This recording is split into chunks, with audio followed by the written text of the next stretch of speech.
ఓం కాలభైరవాయ నమః. Arjun college topper కాదు, కానీ నేను ఎవరినైనా మెసేజ్ చేయగలను అనే ఓవర్ కాన్ఫిడెన్స్.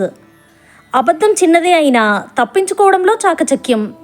సిస్టమ్ని మోసం చేయొచ్చు అనేది అతని ఫీలింగ్. ఒక శనివారం రాత్రి బైక్ మీద స్పీడ్గా వెళ్తూ ఉండగా ముందు కుక్క నిలబడింది. బ్రేక్ వేశాడు. హార్ట్ బీట్ స్టాప్ అయినంత పని. చీకట్లో ఎవరో నడుచుకుంటూ వచ్చారు. గంభీరమైన స్వరము. నువ్వు తప్పించుకున్నావనుకుంటున్నావా? అర్జున్ నోట మాట రాలేదు. చుట్టూ చూస్తే ఎవ్వరూ లేరు. కుక్క కూడా లేదు. ఆ రాత్రి నిద్ర రాలేదు. మరుసటి రోజు తాను చేసిన చిన్న చిన్న అబద్ధాలు ఒక్కొక్కటిగా బయటపడ్డాయి.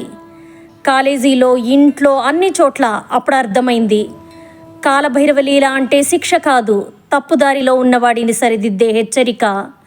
ఆ రోజు నుంచి అర్జున్ మారాడు.